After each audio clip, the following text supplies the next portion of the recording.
Hello and नमस्कार दोस्तों, मेरा नाम है अर्पित और एक बार फिर से मैं आपको स्वागत करता हूं आपके अपने YouTube channel study with triple A में। तो दोस्तों आज हम पढ़ने वाले हैं चैप्टर नंबर 7 के बारे में।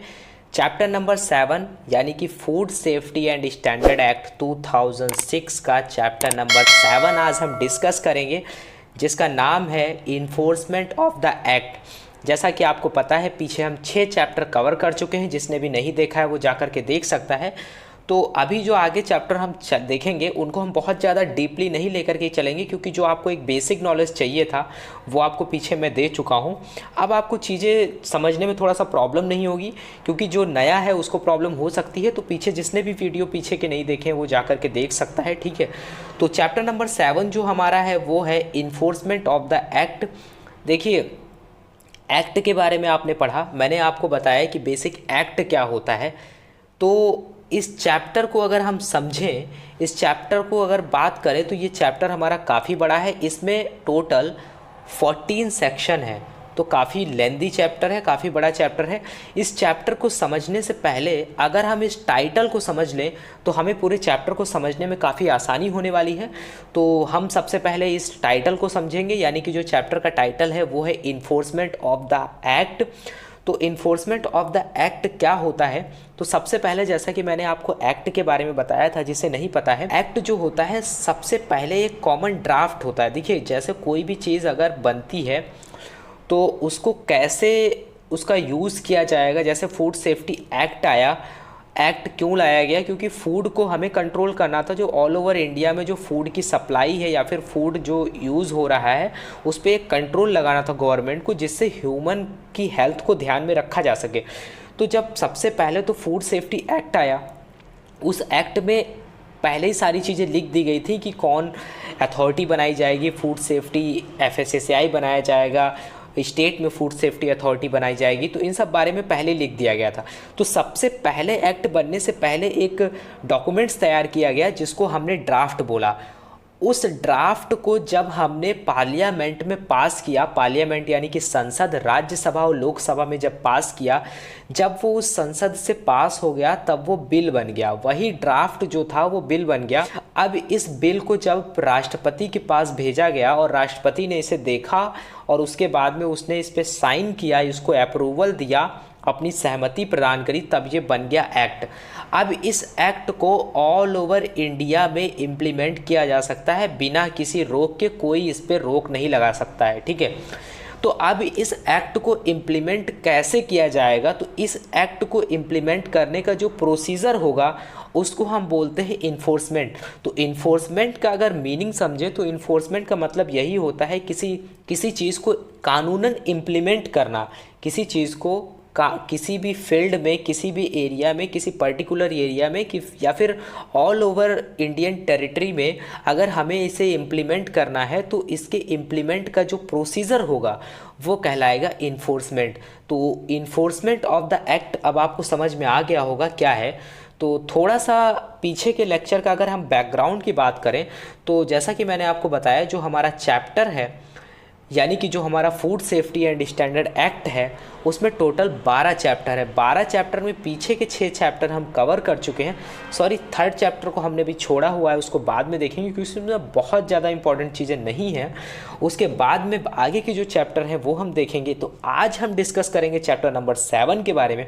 चैप्टर नंबर 7 जैसा कि मैंने आपको बताया इन्फोर्समेंट ऑफ द एक्ट, तो इस बारे में हम देखेंगे। तो जो हमारा enforcement of the act chapter number 7 है उसमें टोटल 14 सेक्शन को कवर किया गया है, यानी कि सेक्शन नंबर 29 से सेक्शन नंबर 42 तक इसमें बताया गया है। जिसको नहीं पता है वो याद रखे कि जो हमारा food safety and standard act है उसमें टोटल 101 सेक्शन है। ये क्वेश्चन भी कभी कभी CBT में पूछ लिया जाता है या फिर अदर फूड सेफ्टी एग्जाम में पूछ लिया जाता है, स्टेट वगैरह में, तो आप याद रखिएगा। तो इसमें जो है 14 सेक्शन को कवर किया गया है। तो 14 सेक्शन में क्या क्या है वो आज हम आपको बताएंगे, और आज हम केवल डिस्कस करेंगे इस वीडियो में हम केवल सेक्शन नंबर 29 से सेक्शन नंबर 35 तक डिस्कस करेंगे। बाकी 36 से 42 तक हम नेक्स्ट वीडियो में कवर करेंगे, क्योंकि वीडियो बहुत बड़ा हो जाएगा। और इसमें भी चीज़ों को मैं बहुत ज़्यादा एक्सप्लेन नहीं करूँगा, केवल आपको सेक्शन का मीनिंग बताऊँगा, उस सेक्शन में क्या है क्या नहीं है। तो सेक्शन नंबर 29 की अगर बात करें, अगर हम सेक्शन नंबर 29 की बात करें तो सेक्शन नंबर 29 में आप देख रहे हैं लिखा हुआ है authorities responsible for enforcement of act, यानी कि एक्ट के इन्फोर्समेंट को लेकर के कौन कौन सी अथॉरिटी रिस्पॉन्सिबल हैं। सेक्शन नंबर 30 में ये लिखा हुआ है commissioner of food safety of the state के बारे में बताया गया है। सेक्शन नंबर 31 उसमें ये बताया गया है कि licensing and registration of food business के बारे में कैसे होगा। उसके बाद में ये बताया गया है कि जो सेक्शन नंबर 32 है उसमें ये इंक्लूड किया गया है कि इम्प्रूवमेंट नोटिस के बारे में बताया गया है। उसके बाद में सेक्शन नंबर 33 में ये बताया गया है कि प्रोविज़न ऑर्डर क्या होता है, प्रोविज़न ऑर्डर कब जारी किया जाएगा। उसके बाद में सेक्शन नंबर 34 में ये बताया गया है कि emergency prohibition notice and orders क्या होते हैं।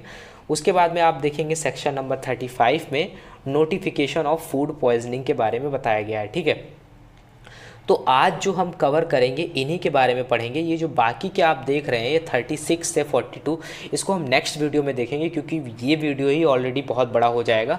मैं बहुत कम करने की कोशिश करूँगा, जितना भी कम हो पाएगा मैं करूँगा। ठीक है, तो सबसे पहले जो सेक्शन नंबर 29 है, सेक्शन नंबर 29 का जो टॉपिक है ये है कि authorities responsible for the enforcement of the act. जो इसका पॉइंट है ये है कि authority responsible for the enforcement of act. इसमें जो पॉइंट नंबर 1 है ये बताया गया है कि जो food authority and the state food safety authority shall be responsible for the enforcement of this act. यानी कहने का मतलब ये है कि फूड अथॉरिटी की जब बात करी जाएगी तो FSSAI and state food safety authority की बात करी जाएगी तो स्टेट की बात करी जा रही है।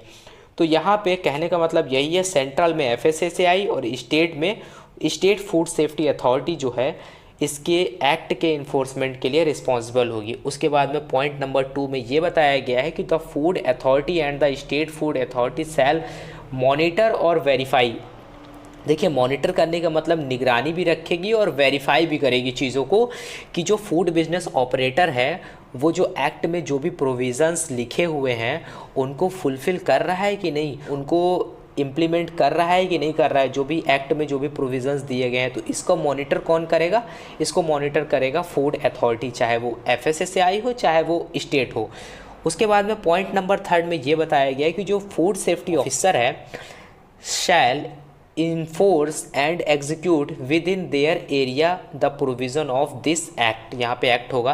कहने का मतलब ये है कि जो फूड सेफ्टी ऑफिसर है वो अपने एरिया के लिए रिस्पॉन्सिबल होगा, उसका जो पर्टिकुलर एरिया है वो उस एरिया के लिए रिस्पॉन्सिबल होगा कि वहाँ पे चीज़ें ठीक से इम्प्लीमेंट हो रही हैं कि नहीं इम्प्लीमेंट हो रही हैं। ठीक है, उसके बाद में सेक्शन नंबर 30 जो है उसमें commissioner of food safety of the state के बारे में बताया गया है। देखिए, अगर commissioner of food safety of state की बात करें तो स्टेट में अगर हम बात करें कि सबसे सुपीरियर बॉडी कौन है, सबसे सुपीरियर कौन है जो पूरे ऑल ओवर स्टेट पे निगरानी रखेगा फूड एक्ट को लेकर के या फिर फूड अथॉरिटी को लेकर के, जो भी मतलब रिस्पॉन्सिबिलिटीज़ बनती हैं तो उनके ऊपर जो कमांड रहेगा किसका रहेगा, कौन हेड करेगा ऑल ओवर स्टेट को, तो वो करेगा food commissioner of food safety of the state. Point number 1 में ये बताया गया है कि जो फूड कमिश्नर होगा उसको एम्प्लॉयमेंट कौन करेगा, यानी कि उसको अपॉइंट कौन करेगा, उसको अपॉइंट करेगा स्टेट गवर्नमेंट, तो स्टेट गवर्नमेंट उसका एम्प्लॉयमेंट करेगी। ठीक है, नेक्स्ट में ये बताया गया है पॉइंट नंबर 2 में जो कमिश्नर ऑफ फूड सेफ्टी जो है उसके क्या क्या फंक्शंस हैं उनके बारे में बताया गया। तो इसके फंक्शंस को जल्दी जल्दी देख लेते हैं। पहला है prohibit in the interest of public health the manufacture store distribution और sale of any article of food either in the whole of the state और एनी एरिया। कहने का मतलब ये है कि जो फूड सेफ्टी ऑफिसर है वो प्रोहिबिट कर सकता है किसको, फूड की मैन्युफैक्चरिंग को, स्टोरेज को, डिस्ट्रीब्यूशन को और सेल को और एनी आर्टिकल ऑफ फूड को। कहने का मतलब ये है कि अगर उसे ये लगता है कि जो पब्लिक हेल्थ को ध्यान में रखते हुए वो ये सोचता है कि ये जो फूड है ये हेल्थ को लेकर के रिस्क कॉज कर सकता है, यानी कि रिस्क बन सकते हैं फूड को लेकर के, यानी कि जो कंज्यूमर हेल्थ के लिए रिस्क जनरेट हो सकता है, ये कंज्यूमर हेल्थ के लिए फूड सेफ़ नहीं है, यानी कि ये फूड अगर अनसेफ है तो क्या कर सकता है वो फूड आर्टिकल को प्रोहिबिट कर सकता है। वो चाहे तो एक पर्टिकुलर टाइम के लिए प्रोहिबिट कर सकता है, और चाहे तो किसी पर्टिकुलर 1 ईयर के लिए भी प्रोहिबिट कर सकता है, लेकिन उसके लिए उसे ऑफिशियल गैजेट पे नोटिफाई करना पड़ेगा। उसके बाद में नेक्स्ट पॉइंट में ये बताया गया है, carry out survey of the industrial unit engaged in the manufacturing. देखिए, मैन्युफैक्चरिंग और फूड की प्रोसेसिंग से रिलेटेड जो भी इंडस्ट्री हैं उनमें क्या करेगा, ये सर्वे कराएगा। सर्वे कराने से इसको ये पता लगेगा कि वहाँ का डेटा उसे मिलेगा, और उससे इस बात से उसे ये पता लगेगा कि वहाँ पे जो एक्ट है, एक्ट में जो भी प्रोविज़न्स दिए गए हैं उनका कंप्लायंस किया जा रहा है, उनका अनुपालन किया जा रहा है कि नहीं किया जा रहा है। कौन, फूड बिजनेस ऑपरेटर उनका अनुपालन कर रहा है कि नहीं कर रहा है। तो इसके लिए ये क्या करेगा, पर्टिकुलर इंडस्ट्री में जहाँ भी फूड मैन्युफैक्चर हो रहा है या फिर फूड की प्रोसेसिंग हो रही है वहाँ पे सर्वे कराएगा। उसके बाद में conduct and organise training programme को ऑर्गेनाइज कर सकता है। जो कमिश्नर ऑफ फूड सेफ्टी जो है उसका जो ऑफिस होगा, उसके ऑफिस में जो उसके पर्सनल एम्प्लॉय होंगे उनके बीच में क्या कर सकता है, ये एक मीटिंग या ऑर्गेनाइज कर सकता है, एक ट्रेनिंग प्रोग्राम ऑर्गेनाइज कर सकता है, और डिफरेंट एरिया में भी प्रोग्राम ऑर्गेनाइज कर सकता है, जिससे ये फूड सेफ्टी को लेकर के अवेयरनेस फैला सके, यानी कि फूड सेफ्टी से लेकर के जागरूकता को ज़्यादा से ज़्यादा बढ़ाया जा सके, ज़्यादा से ज़्यादा जागरूकता को फैलाया जा सके। इसके लिए प्रोग्राम ऑर्गेनाइज करा सकता है। इसके साथ ही साथ ये इंश्योर करेगा uniform implementation of the standards, यानी कि यूनिफॉर्म इम्प्लीमेंटेशन का मतलब है कि एक समान रूप से चीज़ें ऑल ओवर एरिया में इम्प्लीमेंट हो रही हैं कि नहीं इम्प्लीमेंट हो रही हैं। इसके लिए also ensure a high standard of objectivity, इसके साथ अकाउंटेबिलिटी, प्रैक्टिसिबिलिटी और ट्रांसपेरेंसी और क्रेडिबिलिटी, ये सारे पॉइंट्स को लेकर के हाई स्टैंडर्ड्स को मेंटेन करने के लिए ये इंश्योर करेगा उन सब चीज़ों को, ठीक है। उसके बाद में पॉइंट नंबर ई जो है वो ये है, sanction prosecution for offence punishable with imprisonment under this act. कहने का मतलब है, सैंक्शन का मतलब ये होता है किसी चीज़ की स्वीकृति देना। जैसे कोई अगर दोषी करार पाया गया, अगर उसको पनिशमेंट देनी है, उसको इम्प्रिजमेंट अगर पनिशमेंट देनी है जो भी एक्ट में लिखी हुई है, तो उसके लिए स्वीकृति कौन देगा, उसके लिए परमिशन कौन देगा, वो देगा फूड कमिश्नर। तो इसके पास बहुत सारी अथॉरिटी होती हैं। उसके बाद में सेक्शन नंबर 31 में ये बताया गया है कि licence and registration of food business को लेकर के बताया गया है। सेक्शन 31 में जो पहला पॉइंट है वो ये है, नो पर्सन शैल कमेंस और carry on any food business except under a licence. No person shall commence का मतलब ये है कि कोई भी पर्सन कोई भी फूड बिजनेस को स्टार्ट नहीं कर सकता है, ना ही कैरी ऑन, ना ही उसको आगे लेकर के जा सकता है अगर अंडर लाइसेंस वो चीज़ें नहीं है। वो लाइसेंस में जितनी भी चीज़ें लिखी हुई हैं वो उसी के अकॉर्डिंग वर्क करेगा, ठीक है। टू में ये लिखा है, any person desirous to commence और carry on any food business shall make an application for. देखिए यहाँ पे ये लिखा हुआ है कि अगर कोई पर्सन, डिज़ायरस का मतलब वो इच्छुक है फूड बिजनेस को स्टार्ट करने में या फिर उसको आगे ले जाने में, तो उसको सबसे पहले एक एप्लीकेशन फाइल करना पड़ेगा, ठीक है। और किसके लिए, लाइसेंस की ग्रांटिंग के लिए, लाइसेंस की परमिशन के लिए उसको एक एप्लीकेशन फॉर्म करना पड़ेगा। वो किसको एप्लीकेशन देगा, ये एप्लीकेशन किसके अगेंस्ट एप्लीकेशन फाइल करेगा, तो एप्लीकेशन जो देगा वो डेजिग्नेटेड ऑफिसर के लिए लिखेगा।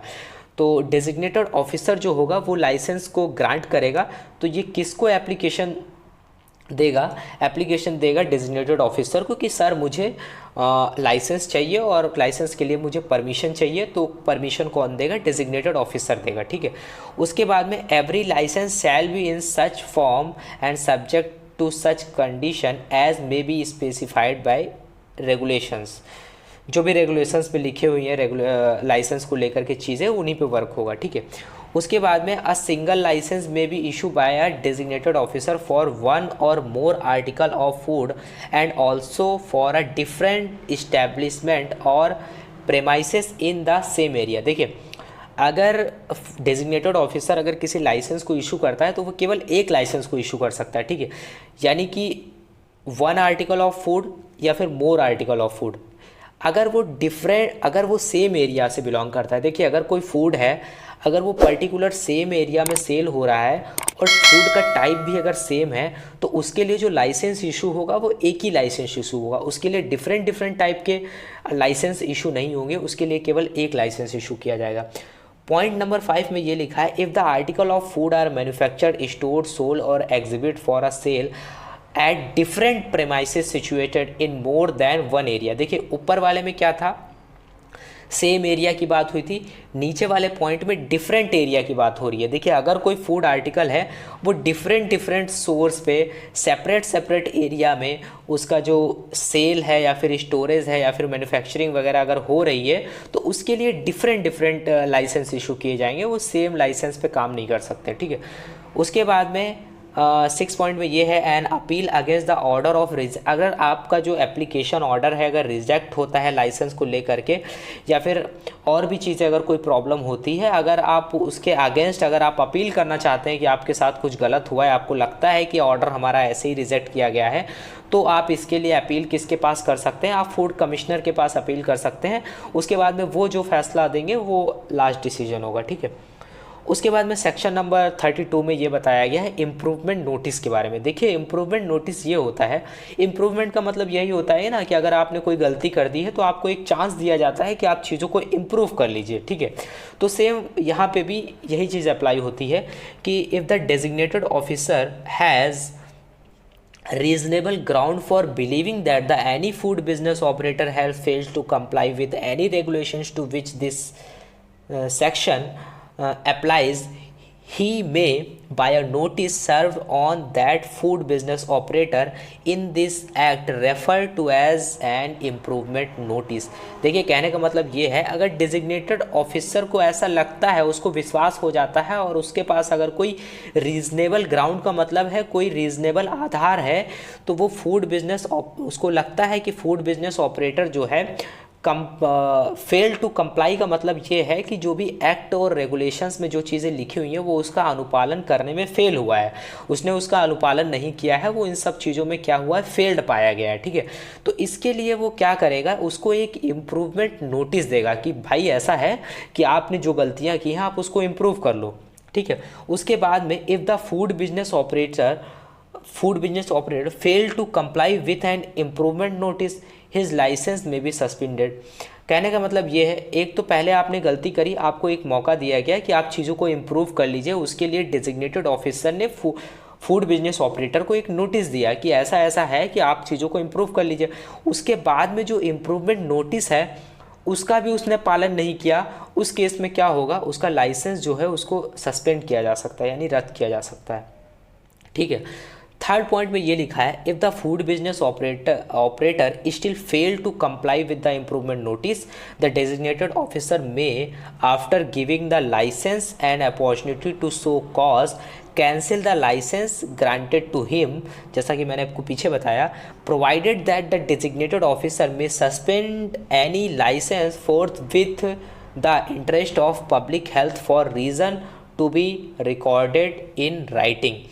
कहने का मतलब यही है कि अगर फूड बिजनेस ऑपरेटर उस नोटिस को, जो इम्प्रूवमेंट नोटिस को है, उसको भी कंप्लाई नहीं करता है, उसमें भी वो फेल्ड हो जाता है, तो इन केस वो क्या करेगा, फूड डेजिग्नेटेड ऑफिसर वो क्या करेगा, वो उसके लाइसेंस को रद्द कर सकता है, सस्पेंड कर सकता है, और रिटन फॉर्म में ये सारी चीज़ें मेंशन की जाएंगी। उसके बाद में सेक्शन नंबर 33 की अगर बात करें, सेक्शन नंबर 33 में प्रोहिबिशन ऑर्डर के बारे में बताया गया। देखिए प्रोहिबिशन का मतलब ये होता है कि कोई चीज़ हो रही है तो उसको रोक देना या फिर कुछ टाइम के लिए या फिर उस पर बैन लगा देना, तो प्रोहिबिशन ऑर्डर बोलते हैं उसको। ठीक है, तो if any food business operator is convicted of an offence under this act, यानी कि दोषी पाया जाता है इस एक्ट के तहत, अगर कोई फूड बिजनेस ऑपरेटर दोषी पाया जाता है, then commissioner of food safety shall be impose provision order होगा। जो कमिश्नर ऑफ फूड सेफ्टी है वो क्या करेगा, इम्पोज करेगा प्रोविजन ऑर्डर। हालांकि इसमें थोड़ा सा टाइम ये लगेगा कि जब वो दोषी पाया जाता है, तो दोषी पाने का मतलब यहाँ पे यही है कि ये चीज़ें कोर्ट में जाएंगी, कोर्ट दोषी करार देगा, कोई किसी को दोषी करार नहीं दे सकता है। तो दोषी करार कौन देगा, दोषी करार केवल कोर्ट दे सकता है। तो कोर्ट में केस वेस फाइल होने के बाद में अगर कोर्ट अप्रूव्ड कर देता है कि हाँ ये दोषी पाया गया है, तो उसके बाद में जो उसका फूड से रिलेटेड जो भी चीज़ें हैं, उसका जो फूड मार्केट में आ रहा है या फिर वो फूड की मैन्युफैक्चरिंग कर रहा है या फिर स्टोर कर रहा है, तो उसको क्या कर देंगे, प्रोहिबिट कर दिया जाएगा, उसको रोक दिया जाएगा। ठीक है, अब prohibition on the use of process or treatment for the purpose of food business, provision on the use of equipment of the purpose of the food business or any food business of the same class or description। वही बात है कि अगर food business को लेकर के अगर कोई फूड से रिलेटेड इक्विपमेंट्स भी यूज़ कर रहा है, उसमें भी अगर उसको लगता है कि दोषी पाया गया है तो फूड इक्विपमेंट को भी प्रोहिबिट किया जा सकता है, और उससे फूड से रिलेटेड जितनी भी चीज़ें फूड से रिलेटेड हैं जो ह्यूमन कंजम्पशन के लिए हार्मफुल हो सकती हैं, उन सारी चीज़ों को प्रोहिबिट किया जा सकता है। उसके बाद में सेक्शन नंबर 33 जो है उसमें ये है कि emergency prohibition notice and orders. देखिए पीछे वाला जो था वो प्रोहिबिशन ऑर्डर था, उसके लिए एक थोड़ा सा प्रोसीजर था, चीज़ें कोर्ट में जाएंगी, उसके बाद में कोर्ट जब उसको दोषी करार देगा उसके बाद में फूड कमिश्नर जो है इशू करेगा ऑर्डर, प्रोहिबिशन ऑर्डर। लेकिन यहाँ पे क्या है, emergency prohibition notice and orders का मतलब ये है कि कोई इमरजेंसी है और लगता है कि चीज़ें काफ़ी देर हो जाएंगी अगर प्रोसीजर चलेगा, तो एट अ टाइम अगर कोई एक्शन लेना है तो इमरजेंसी प्रोहिबिशन नोटिस ऑर्डर को जारी किया जा सकता है और फूड को प्रोहिबिट किया जा सकता है। इसमें क्या है, if the designated officer is satisfied that the health risk condition exist, उसको लगता है कि हेल्थ रिस्क को लेकर के कंडीशन एग्जिस्ट हो सकती हैं, तो वो क्या करेगा, with respect to any food business को लेकर के ही में refer a notice serve on the food business operator. सबसे पहले वो क्या करेगा, फूड बिजनेस ऑपरेटर को नोटिस देगा, उसको बोलेंगे refer to as emergency provision notice, उसको एमरजेंसी प्रोविज़न नोटिस बोलेंगे।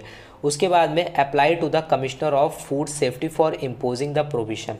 सबसे पहले डेजिग्नेटेड ऑफिसर क्या करेगा, उसको एक नोटिस देगा, एमरजेंसी प्रोविज़न नोटिस देगा। उसके बाद में फूड कमिश्नर ऑफिसर क्या करेगा, वो इम्पोज कर देगा प्रोविज़न, उसके बाद में वो प्रोविज़न ऑर्डर इशू कर देगा। ठीक, उसके बाद में आता है पॉइंट नंबर 2 में, if the commissioner of food safety is satisfied, अगर फूड कमिश्नर जो है वो सेटिस्फाइड हो जाता है on the application of the such an office, जो डेजिग्नेटेड ऑफिसर ने जो भी नोटिस दिया था उसके बाद में चीज़ें जो फॉरवर्ड करी थी, तो उसका जो एप्लीकेशन प्रोसीड हुआ था, तो अगर फूड कमिश्नर उससे सेटिस्फाइड हो जाता है कि हाँ ये सही है, जो डेजिग्नेटेड ऑफिसर ने जो एक्शन लिया है वो सही है, तो हमें इस फूड को क्या करना है, प्रोहिबिट करना चाहिए, तो उसके बाद में वो क्या करेगा, प्रोविशन लगा देगा। तो risk condition exist with respect to any food business, he shall by an order impose the provision को इम्पोज कर देगा।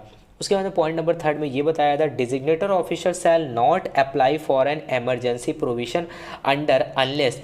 देखिए डेजिग्नेटेड ऑफिसर तब तक प्रोविशन, जो एमरजेंसी प्रोविज़न है उसका यूज़ तब तक नहीं कर सकता है जब तक एटलीस्ट 1 डे, एक दिन पहले उसको एक एप्लीकेशन देना पड़ेगा। एप्लीकेशन यानी कि एक तरीके से नोटिफाई करना पड़ेगा किसको, फूड बिजनेस ऑपरेटर को। उसके बाद में वो क्या कर सकता है, इस ऑर्डर को इशू कर सकता है।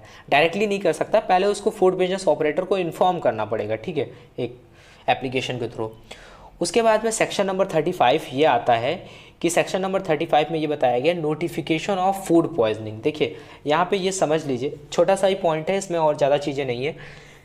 नोटिफिकेशन ऑफ फूड पॉइजनिंग का मतलब यहाँ पे ये है कि FSSAI का अपना एक साइंटिफिक पैनल है जो डिफरेंट फूड पे रिसर्च करता है, एक बहुत बड़ा रिसर्च पैनल है उनके पास, तो उनके पास साइंटिफिक कमेटी भी है। तो उसके बाद में अगर लगता है कि ये जो फूड है इससे फूड पॉइजनिंग हो रही है या फिर हो सकती है, अगर उन्हें ऐसा लगता भी है इससे हो सकती है, तो वो क्या करेंगे, जो हमारा एग्जीक्यूटिव बॉडी है, यानी कि जैसे फूड कमिश्नर हो गया, डेजिग्नेटेड ऑफिसर हो गया, तो फूड सेफ्टी ऑफिसर होगा, यही लोग जो हैं ये फूड पॉइजनिंग को कंट्रोल करेंगे। तो नोटिफिकेशन कैसे जारी किया जाएगा, नोटिफिकेशन का मतलब है सूचना कैसे दी जाएगी इस बात की कि ये फूड जो है ये फूड पॉइजनिंग कॉज कर सकता है, ठीक है। तो उसके बारे में देखेंगे तो जैसे ही लिखा हुआ है, द फूड अथॉरिटी में, एक तो बाय नोटिफिकेशन ये सूचना दे सकते हैं, ठीक है, में बाय नोटिफिकेशन, उसके लिए इनको रजिस्टर्ड मेडिकल प्रैक्टिशनर्स की ज़रूरत होगी, जो मतलब जिनका प्रोफेशन होगा। मेडिकल प्रैक्टिशनर्स का मतलब यहाँ पे ये है कि मतलब जिनको एक तरीके से फूड का अच्छा नॉलेज हो, माइक्रोबायोलॉजिस्ट भी हो सकता है और भी डिफरेंट फील्ड से लोग हो सकते हैं, साइंटिस्ट भी हो सकते हैं, जिनको बेसिक फूड से रिलेटेड नॉलेज है, जिनको फूड की केमिस्ट्री के बारे में अच्छे से नॉलेज है, फूड पॉइजनिंग को जो अच्छे से समझ सकते हैं, ठीक है।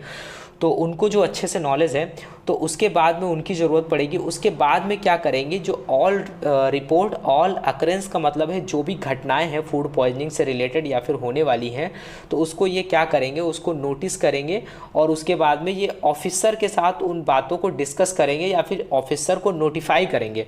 एक जो फूड ऑफिसर, जैसे फूड डेजिग्नेटेड ऑफिसर हो गया या फिर फूड कमिश्नर हो गया, फूड सेफ्टी ऑफिसर हो गया, उनको क्या करेंगे, एक तरीके से नोटिफाई करेंगे, एक तरीके से उनको सूचना देंगे। फिर उसके बाद में वो अपने हिसाब से काम करेंगे कि कैसे फूड पॉइजनिंग को कंट्रोल करना है। तो इस बारे में यही था।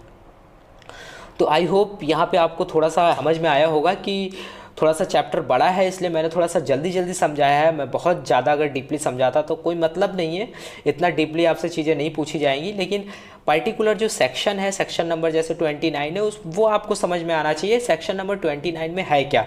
तो इतना अगर आप सुन लेते हैं तो आपको इतना तो याद ही रहेगा कि सेक्शन नंबर 30 में क्या था, सेक्शन नंबर 31 में क्या था।